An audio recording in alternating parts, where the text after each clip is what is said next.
अध्यक्ष महोदय, इस इकोनॉमिक सर्वे में जब हम दिल्ली की अर्थव्यवस्था के आंकड़े देखने जाते हैं तो ये दिखता है कि जो दिल्ली का जीएसडीपी है करंट प्राइसेस के अनुसार 2022-23 में 10,14,000 करोड़ था, लेकिन एक रिकॉर्ड 9.17% ग्रोथ दिखाकर 2023-24 में 11,07,000 करोड़ तक पहुंच गया है।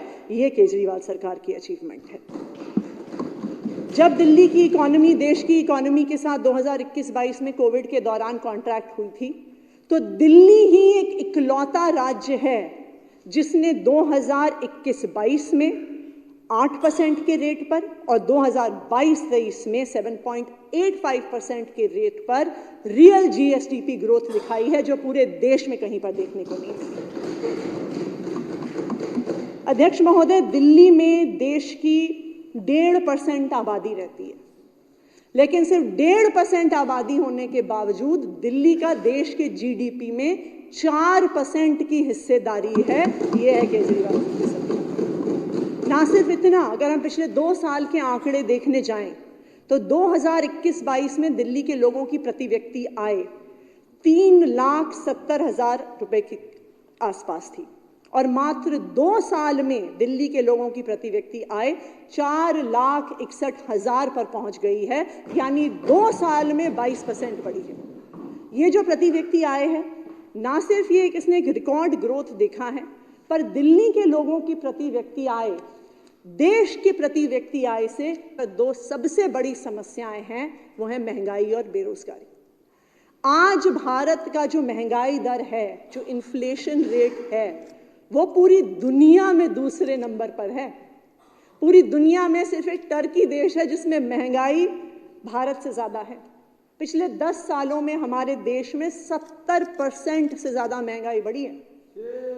हर आम इंसान को पता है कि 2014 से लेके आज तक, 2014 में गैस सिलेंडर 300 रुपए का होता था, आज 1200 रुपए पर पहुंच गया है।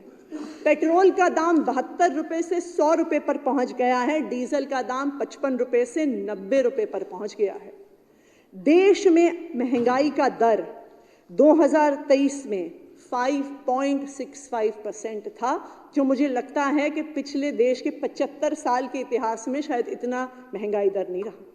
लेकिन केंद्र सरकार के ही आंकड़े, अध्यक्ष महोदय, ये दिखाते हैं कि अगर पूरे देश में सबसे कम महंगाई दर किसी राज्य में है तो वो दिल्ली में है, अरविंद केजरीवाल जी की सरकार के तहत। जब केंद्र सरकार का जनवरी से दिसंबर 2023 से महंगाई दर 5.65% था, दिल्ली का महंगाई दर उसका आधा, मात्र 2.81% था। पूरे देश में सबसे कम महंगाई दर। दूसरी देश की सबसे बड़ी समस्या, अध्यक्ष महोदय, है बेरोजगारी। बेरोजगारी पिछले कई सालों से अपनी चरम पर है। अगर आप नेशनल लेवल का अनएम्प्लॉयमेंट का डेटा देखें तो 5.65% अनएम्प्लॉयमेंट आज देश में है। अगर युवाओं का ये आंकड़ा देखने जाएं तो वो और भी भयावह है कि आज हमारे देश में 25% युवा बेरोजगार हैं। और अगर आप ग्रेजुएट्स का आंकड़ा देखने जाइए तो वो उससे भी बदतर है कि आज हमारे देश में 42% ग्रेजुएट बेरोजगार हैं। लेकिन दिल्ली की सरकार, अरविंद केजरीवाल की सरकार ने ना सिर्फ दिल्ली में लोगों को रोजगार दिलाया, पर दिल्ली में बिजनेस अपॉर्चुनिटीज भी बढ़ाई, जिसकी वजह से एम्प्लॉयमेंट अपॉर्चुनिटीज बढ़ी हैं।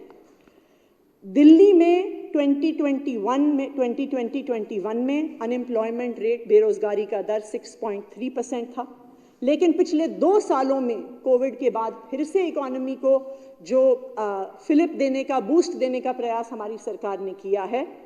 2021 के 6.3% अनएम्प्लॉयमेंट रेट से 2022-23 में यह आंकड़ा मात्र 1.9% पर आ गया है। अध्यक्ष महोदय, अब मैं सरकारी राजस्व के बारे में और जो हमारा बजट है सरकार का, उसके बारे में आंकड़े रखूंगी। मैं जब ये आंकड़े देख रही थी, इकोनॉमिक सर्वे जब कंप्लीट हुआ, तो मैं याद कर रही थी कि जब हम 2013 में पहली बार चुनाव लड़े थे तो हमारा एक चुनावी नारा था, बिजली हाफ पानी माफ। और उस समय लोग हम पे हंसा करते थे वो कहते थे जी अरविंद केजरीवाल ऐसे ही सपने दिखाता है, ये संभव नहीं है कि वास्तव में बिजली हाफ हो जाएगी, पानी माफ हो जाएगी। और जो लोग कहते थे कि अच्छा ठीक है सब्सिडी देके कर लेंगे बिजली हाफ पानी माफ, उन्होंने कहा कि ये दिल्ली की अर्थव्यवस्था को, उसके राजस्व को डुबो देंगे, सारा सरकारी खजाना खत्म कर देंगे, इन लोगों से सरकार नहीं चलेगी। लेकिन आज अध्यक्ष महोदय, हम सबके लिए जो इस सदन में बैठे हैं, ये गर्व की बात है कि अगर आज पूरे देश में एक सरकार है जो वो मुनाफे में चलती है, फिस्कल सरप्लस के साथ चलती है, वो दिल्ली सरकार है, अरविंद केजरीवाल जी की सरकार है।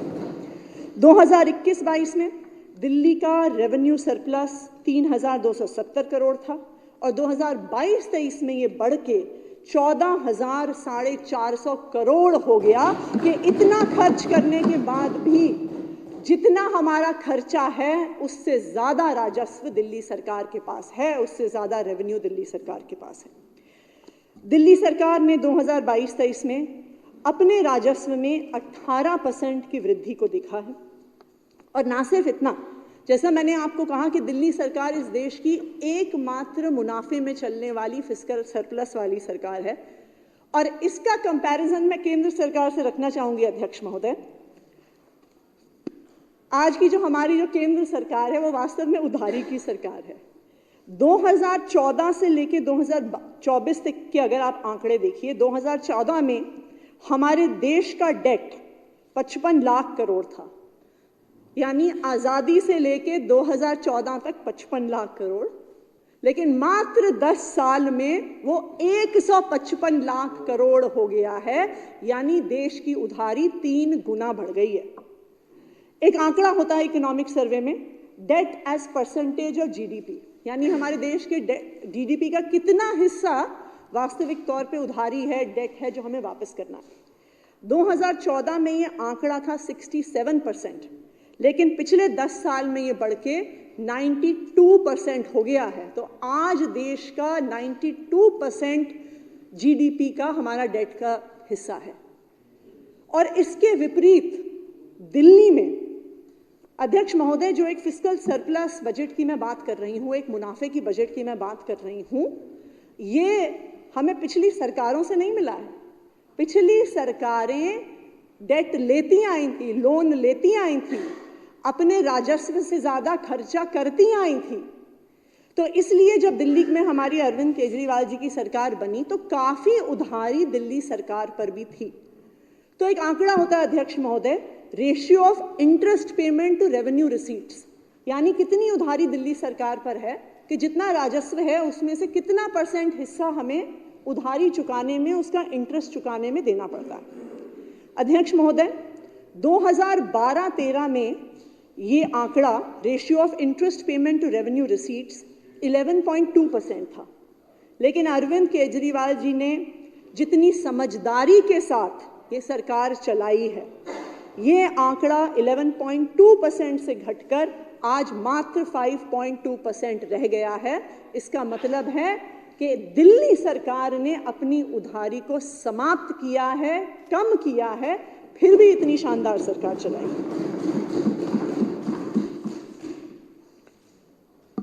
अध्यक्ष महोदय, दिल्ली सरकार दिल्ली के लोगों को बिजली फ्री देती है, पानी फ्री देती है, बस यात्रा फ्री देती है, अच्छी शिक्षा फ्री देती है, स्वास्थ्य फ्री देती है, मोहल्ला क्लिनिक और अस्पताल में हर इलाज फ्री देती है, बुजुर्गों को तीर्थ यात्रा फ्री देती है, फिर भी मुनाफे की सरकार चलाती है।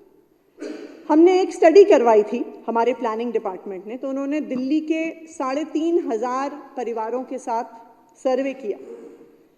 उस 3,500 परिवारों के सर्वे में ये निकल के आया कि तकरीबन उसमें से ऑलमोस्ट 100% परिवारों को कभी ना कभी दिल्ली सरकार की इलेक्ट्रिसिटी सब्सिडी का फायदा हुआ है, चाहे वो 200 यूनिट फ्री हो, चाहे वो 400 यूनिट पे 50% की सब्सिडी हो। 75% लोगों को फ्री पानी का फायदा मिला है, हमारी स्टडी में निकल के आया। 65% लोगों ने फ्री ट्रीटमेंट या तो सरकारी अस्पताल में या मोहल्ला क्लिनिक में करवाया है।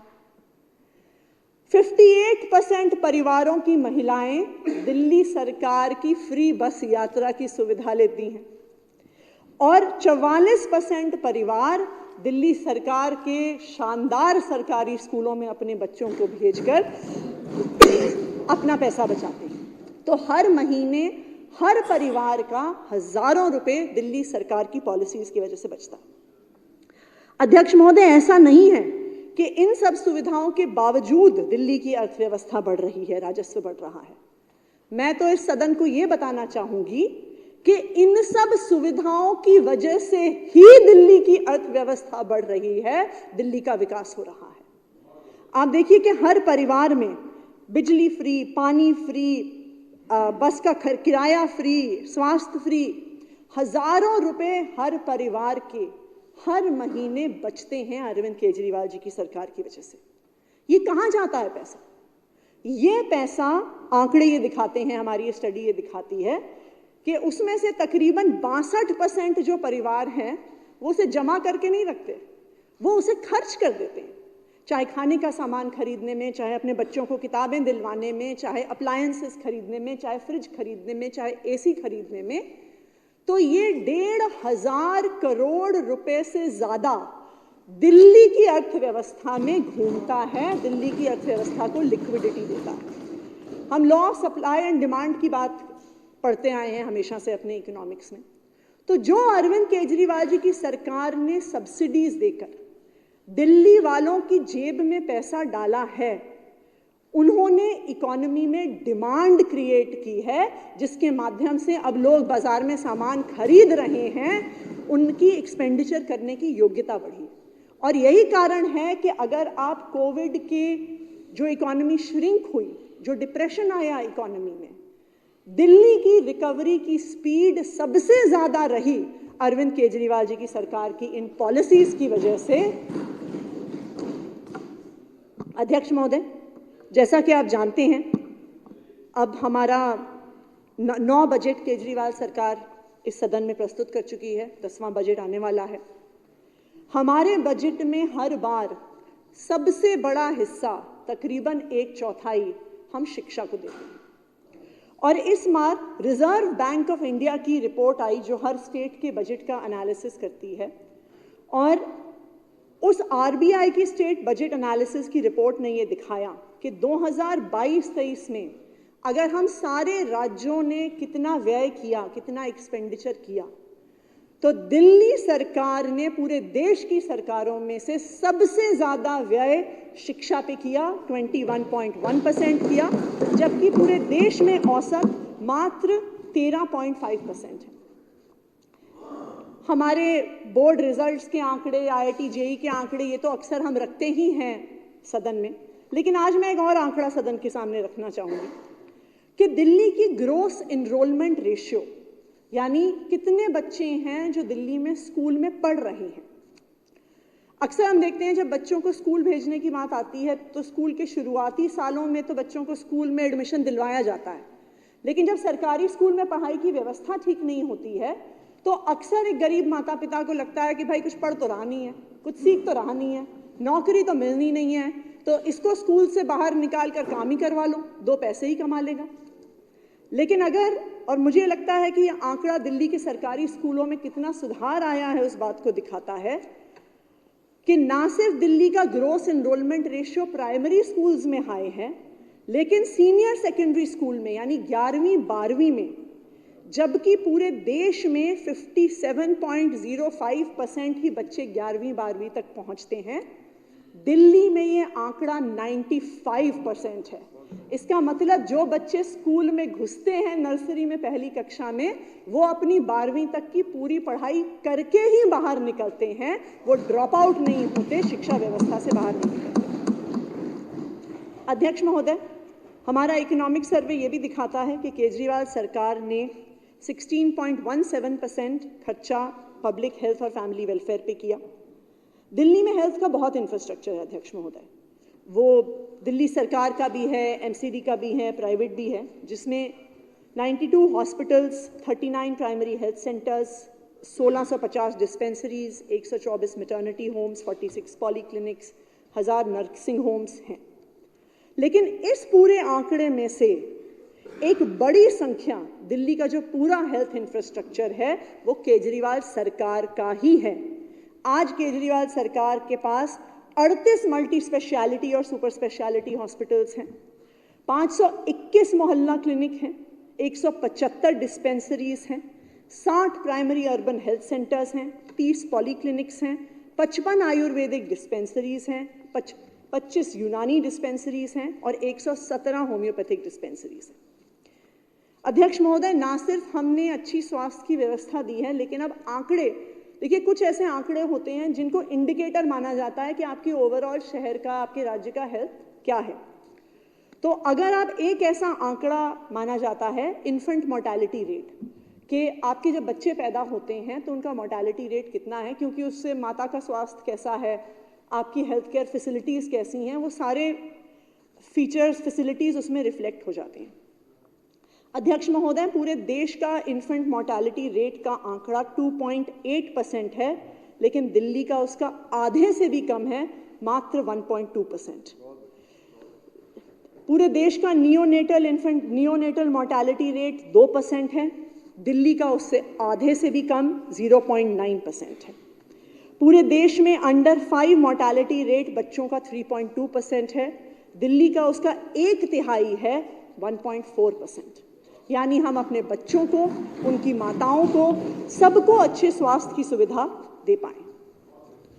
अब मैं पावर सेक्टर पे आती हूं। अध्यक्ष महोदय, कोपेनहेगन बिजनेस स्कूल ने कुछ साल पहले एक स्टडी करी थी और उन्होंने बताया था कि 1 घंटा एक्स्ट्रा बिजली देने से आप भारत में किसी भी गरीब परिवार की आय 15% तक बढ़ा देते हैं। क्योंकि जब बिजली आती है, बच्चे पढ़ पाते हैं, आप अप्लायंसेस यूज़ कर पाते हैं, आप इंटरनेट की फैसिलिटीज़ यूज़ कर पाते हैं। और मुझे खुशी है इस बात की कि केजरीवाल सरकार पिछले 9 साल से लगातार दिल्ली वालों को 24 घंटे बिजली दे रही है। 2013-14 में दिल्ली की पीक डिमांड 5,650 मेगावाट थी।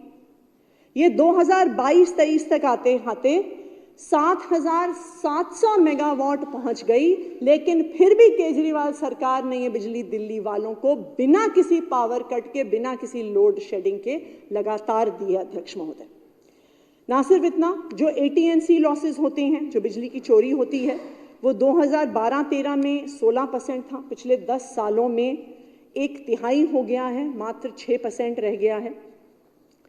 जैसा कि आप सब जानते हैं, केजरीवाल सरकार ने दिल्ली वालों को 0 बिल दिए हैं और 2022-23 में 3,40,00,000 0 बिजली के बिल दिल्ली में साल भर में दिल्ली वालों के आए। पानी की सप्लाई पे भी लगातार काम हुआ है। केजरीवाल सरकार ने 20 किलोलीटर पानी मुफ्त देने का वादा किया था, दिया भी है। 25 लाख कंज्यूमर्स को इसका फायदा मिला है।